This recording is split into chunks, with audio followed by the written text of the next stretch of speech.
Hello, this is Mike with MatterFix.io, and this is one in our series of pro tips videos that we're doing for the Matterport service provider community. In these videos, we try and go through common questions that we get and help you diagnose problems with the camera and maybe what your repair options are, things like that. This particular video is we're calling what to look for when buying a used Matterport camera. We do get a question fairly often. Hey, I'm thinking about buying a camera, but it's doing this, or should I buy a used camera?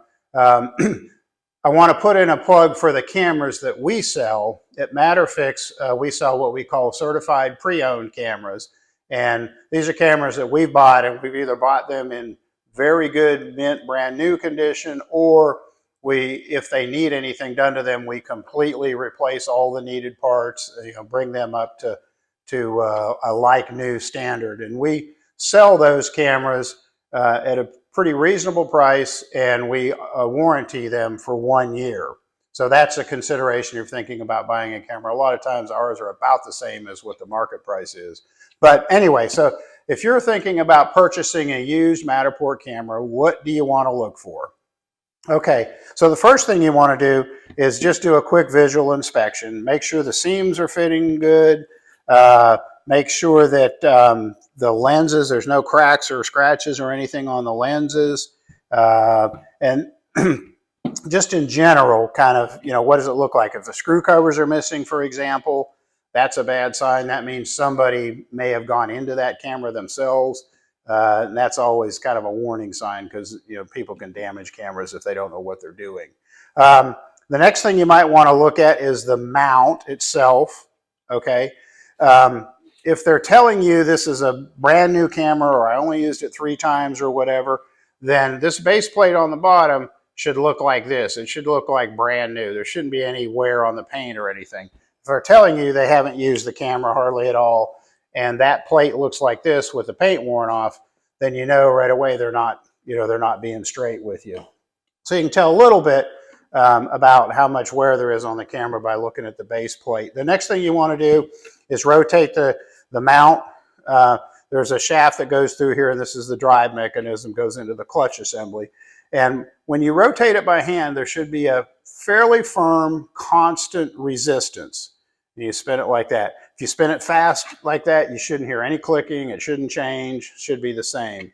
Also, there shouldn't be any play in it. So when it's resting like this, if you can take your fingers and you can jiggle it, if there's any slack or anything in there, that's a sign that probably the clutch gear is worn out or something's out of adjustment in there. So that kind of covers the basic things you look at on the outside. The next thing you want to do is plug the camera in and make sure that the camera is taking a charge. Anytime you plug a good charger into a Matterport camera that's functional, it's not having any problems, immediately the OLED panel should come on. The status light should tell you how much charge there is in the battery. This one's telling you how long it's going to take until it's full. If it's charging normally, you'll get a slow, like every 2 second, single blinking light. If it's not charging, let me show you here. Here's a Pro one that I know has bad batteries in it. Now these batteries need to be replaced. They're totally dead. But still, you plug it in, the OLED panel lights up. It tells you 0%. It goes to the lightning bolt for a second to try and charge, but it says, hey, these batteries aren't taking a charge. But that's lit up. Now this is the other blinking light. This is the double pulse. So every second you get a blink blink.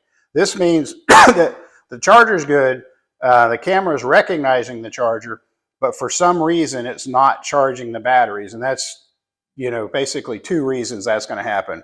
One is the batteries are dead to the point where they need to be replaced. And the other is the battery is completely full, and at that point it stops charging and it goes to that double blinking light. So that kind of covers the basics on that. The other thing you want to look for, if you do plug it in and it says 0% and it's double blinking, not taking a charge, and you think, well, you think the batteries are bad, you do want to leave it plugged in for 3 or 4 hours to see, because sometimes the batteries will wake up and start taking a charge. But if you've left the camera plugged in for 3 or 4 hours and it still shows 0% and you get the double blinking light, then that means those batteries are bad or are going to have to be replaced. We do battery replacements at MatterFix. To replace one battery is $250. To replace both batteries is $400. And I think I mentioned earlier, we typically complete the repairs and send the cameras back the day after we get them. The other thing that you want to check on a Pro 1 or a Pro 2, both of those cameras have 2 batteries in them.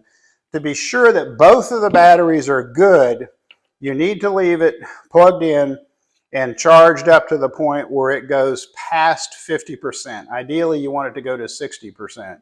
Because if one of these batteries is good and one is bad, it'll look like it's charging fine, but when it gets up to the 50% level, it'll cut off. And that means one of the batteries are bad and it's going to need to be replaced. You can still use the camera, you're just going to have half the life for it. So that's how to kind of get an idea what's going on with the batteries. And then the next thing you want to do is, so you looked at the outside, the mount, you tested the charging. That's kind of all the stuff you can see, but there can be problems inside the camera that you can't see. And the most common problem is a result of the camera being dropped.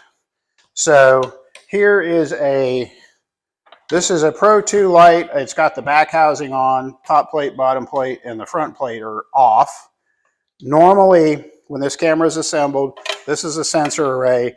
It would sit in here like this.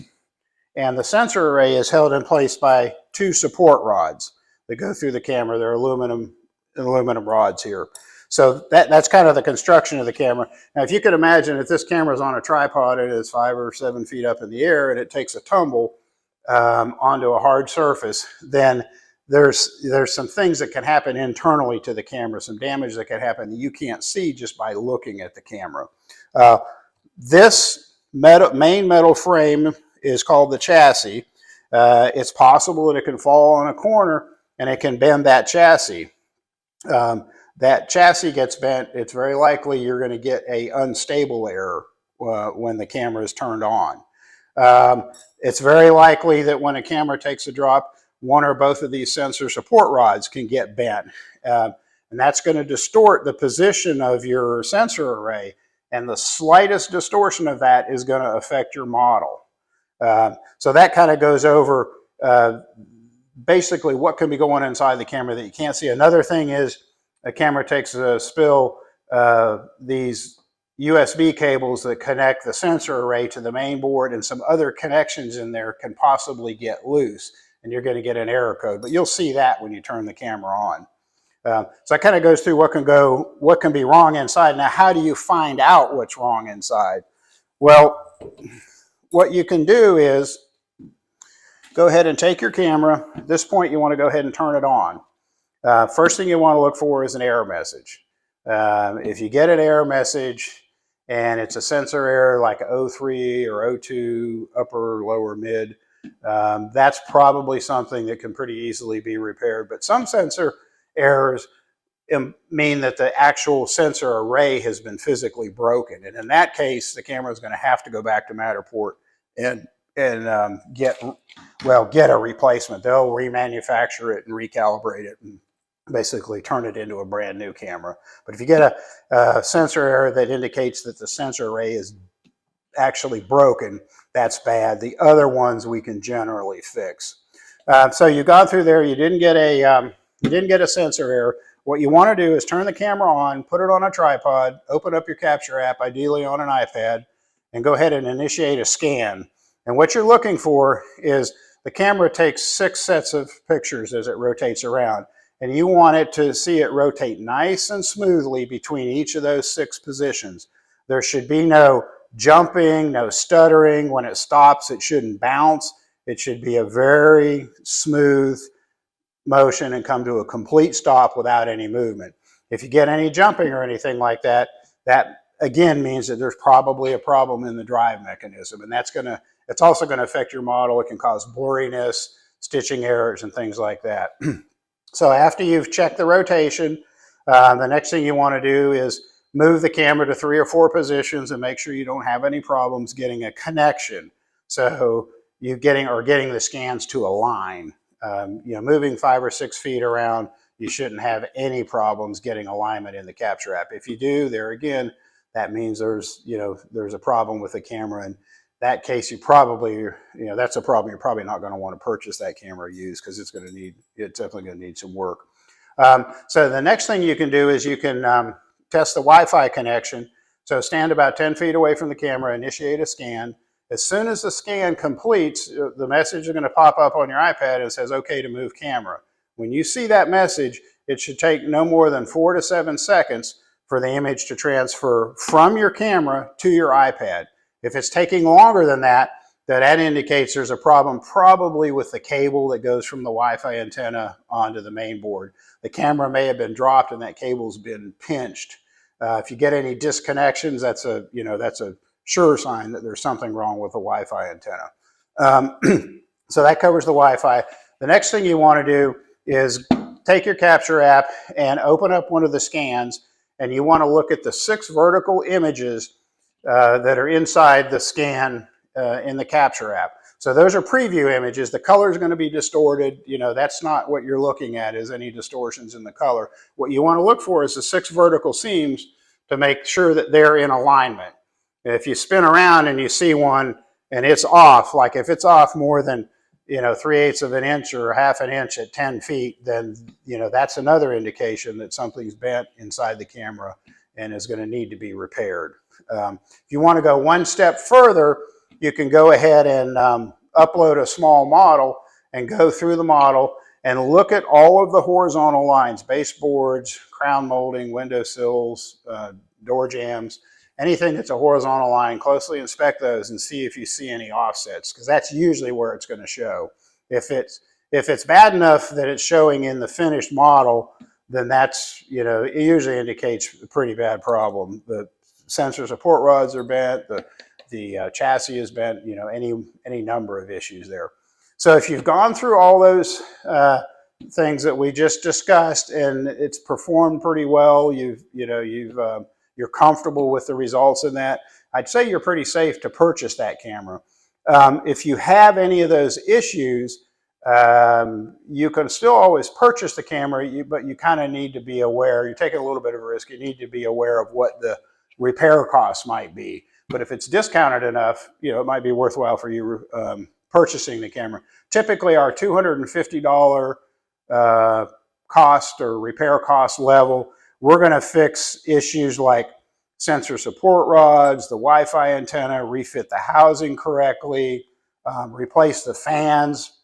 There's 2 fans inside there. If the fan's making too much noise, we'll replace that. So a lot of the basic stuff we'll cover at $250. If the chassis is bent or if the clutch assembly is damaged, then the repair cost is going to be $350. But that $350 includes the replacement of or the chassis and or the clutch assembly, both of those as they need to be.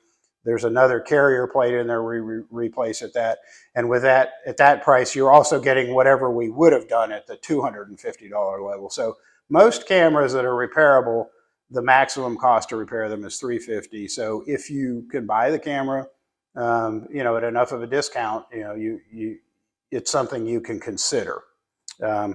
So that pretty much covers it. As always, if you have any questions, messages on Facebook, you can call us. I think our phone number's on the website. Email us, info@matterfix.io. And we look forward to helping you out with any of your Matterport camera problems. Thanks.